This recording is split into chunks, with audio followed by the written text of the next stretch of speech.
الشیطان الرجیم بسم اللہ الرحمن الرحیم بدیع السماوات والارض انا یکون له ولد ولم تکن له صاحبہ وخلق كل شیء وهو بكل شیء علیم ذالکم اللہ ربکم لا الہ الا هو خالق كل شیء فاعبدوه وهو على كل شیء وکیل لا تدرکه الابصار وهو يدرك الابصار وهو اللطیف الخبیر قد جاءکم بصائر من ربکم فمن ابصر فلنفسه من عمی فعلیہا وما انا علیکم بحفیظ وکذالک نصرف الآیات ولیقولوا درست ولنبینہ لقوم یعلمون۔ آیت نمبر 101 سے لے کر آیت نمبر 107 تک انشاءاللہ آج ہم سماعت کریں گے۔ بدیع السماوات والارض، موجد ہے آسمانوں اور زمین کا۔ کیا ہے؟ موجد ہے آسمان اور زمین کا۔ انا یکون لہو ولد ولم تکن لہو صاحبہ، کیوں کر ہو سکتا ہے اس کا کوئی لڑکا حالانکہ نہیں ہے اس کی کوئی بیوی۔ اس کا کیسے لڑکا ہو سکتا ہے؟ اس کی تو بیوی ہی نہیں ہے۔ وخلق کل شیء، اور پیدا فرمایا ہے اس نے ہر چیز کو۔ وہو بکل شیء علیم، اور وہ ہر چیز کو اچھی طرح جاننے والا ہے۔ وہ ہر چیز کو اچھی طرح کیا ہے؟ جاننے والا۔ بدی، آج یہ لفظ مجھے بڑا، اس سے لفظ سے بڑا پیار ہے مجھے اس سے۔ اب ذرا غور سے سنیے گا، آپ کو بھی مزہ آئے گا۔ بدی اس پیدا کرنے والے کو کہا جاتا ہے جس نے کوئی نمونہ سامنے رکھے بغیر کسی چیز کو پیدا کیا ہو۔ سبحان اللہ، سبحان اللہ، اللہ اکبر، کتنے مزے کی یہ، یعنی نہ کوئی نقشہ نہ کوئی جناب، اور اس نے پیدا کر دیا۔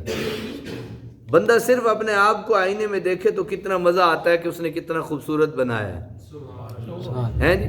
کائنات میں ہر، اچھا ہاتھی ہے نا، ہاتھی کسی کو بھدا نہیں لگتا، کسی کو برا لگے کبھی ہاتھی؟ اچھا چیونٹی ہے نا، کسی کو بری نہیں لگتی۔ بندے کی بنائی ہوئی چیز جتنی خوبصورت ہو اس میں کوئی نہ کوئی برائی نکال ہی لیتے ہیں یا نکل آتے ہیں، جو جس طریقے سے بھی۔ بدی اس پیدا کرنے والے کو کہا جاتا ہے جس نے کوئی نمونہ یعنی ماڈل کوئی سامنے رکھے بغیر کسی چیز کو پیدا کیا ہو، اور یہ اللہ تعالیٰ کی صفت ہے۔ سبحان اللہ، یہ اللہ کی صفت ہے، کیونکہ اسی نے آسمان اور زمین کو بغیر کسی سابقہ مثال اور نمونہ کے تخلیق فرمایا۔ وہ ہر چیز کا خالق ہے اور ہر چیز اسی کی مخلوق ہے۔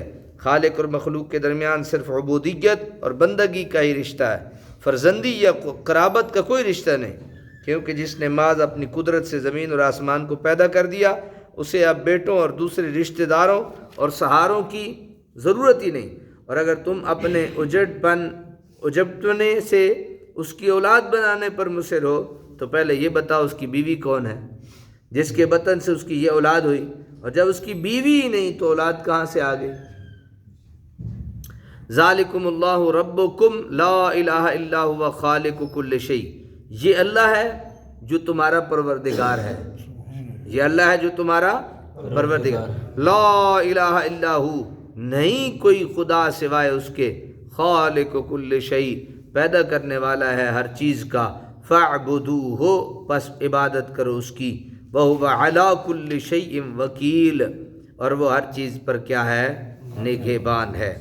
لا تدرکہ الابصار، نہیں گھیر سکتی اسے نظریں، وہو یدرک الابصار، وہ گھیرے ہوئے ہے سب نظروں کو، وہو اللطیف الخبیر، وہ بڑا باریک بین اور پوری طرح باخبر ہے۔ سبحان اللہ، تو میں لا تدرکہ الابصار، نہیں گھیر سکتی اسے آنکھیں۔ ادراک کا معنی کسی چیز کو گھیر لینا اور اس کا احاطہ کرنا ہے، اور یہ ظاہر ہے کہ احاطہ صرف اسی چیز کا کیا جا سکتا ہے جو محدود ہو۔ احاطہ اسی چیز کا کیا جا سکتا ہے جو کیا ہو؟ محدود ہو، اس لیے اس کا احاطہ کرنا ناممکن ہے۔ ہاں، دنیا کی اور ہر چیز کتنی بڑی سے بڑی کیوں نہ ہو، اس کا گوشہ اللہ تعالیٰ کے علم محیط سے باہر نہیں ہو سکتا۔ معتزلہ اور خوارج نے اس آیت سے اخذ کیا ہے کہ اللہ تعالیٰ کا دیدار اس دنیا میں اور آخرت میں کیا ہے؟ ناممکن ہے، لیکن ان کا یہ استنباط غلط ہے، کیونکہ قرآن کی دوسری آیت صاف بتا رہی ہے کہ قیامت کے دن مومنین کو دیدار الہی ہوگا۔ وجوہ یومئذ ناظرۃ الی ربہا ناظرہ، بعض چہرے اس روز شگفتہ ہوں گے اور اپنے رب کی طرف دیکھ رہے ہوں گے۔ اور اگر یہ محال عقلی ہو تو حضرت موسیٰ علیہ السلام کبھی دیدار کا سوال نہ کرتے۔ اس کا مطلب ہے یہ ممکن ہے، حضرت موسیٰ نے تب سوال کیا ہے، کیونکہ نبی کی شان سے یہ بعید ہے کہ ایسی بات کا سوال کرے جو محال ہو۔ نیز احادیث صحیحہ اور جلیل القدر صحابہ اور علماء امت کے اقوال سے ثابت ہے کہ معراج کی رات اللہ تعالیٰ نے اپنے محبوب کریم صلی اللہ علیہ وسلم کو اپنے دیدار سے مشرف فرمایا۔ مروان نے حضرت ابو ہریرہ سے پوچھا، ہل رہا محمدً ربہ، کیا مصطفیٰ نے اللہ تعالیٰ کو دیکھا؟ فقال نعم، تو حضرت ابو ہریرہ نے جواب دیا ہاں۔ حضرت ابن عباس کا بھی یہی قول ہے۔ حضرت احمد بن حنبل سے اس کے متعلق پوچھا گیا تو فرمایا انا اقول بحدیث ابن عباس، میرا تو وہی قول ہے جو ابن عباس سے مروی ہے کہ آپ نے اپنی آنکھوں سے اپنے رب کو دیکھا اور اپنی آنکھوں سے دیکھا۔ سبحان یہ لفظ امام احمد نے اتنی بار دہرایا کہ آپ کا سانس ٹوٹ گیا، یعنی اپنی آنکھوں سے دیکھا، اپنی آنکھوں سے دیکھا، اپنی آنکھوں سے دیکھا، دہراتے رہے حتیٰ کہ آپ کا کیا سانس ٹوٹ گیا۔ حضرت حسن بصری فرمایا کرتے، مجھے اس خدا کی قسم جس کے بغیر کوئی خدا نہیں، حضور علیہ السلام نے اپنے رب کا دیدار کیا ہے۔ اگر کوئی شخص مصر ہو کہ آیت میں ادراک کا معنی دیکھنا ہی ہے تو اس کا جواب بھی علماء کرام نے دیا ہے کہ عام نگاہیں اللہ کو نہیں دیکھ سکتی۔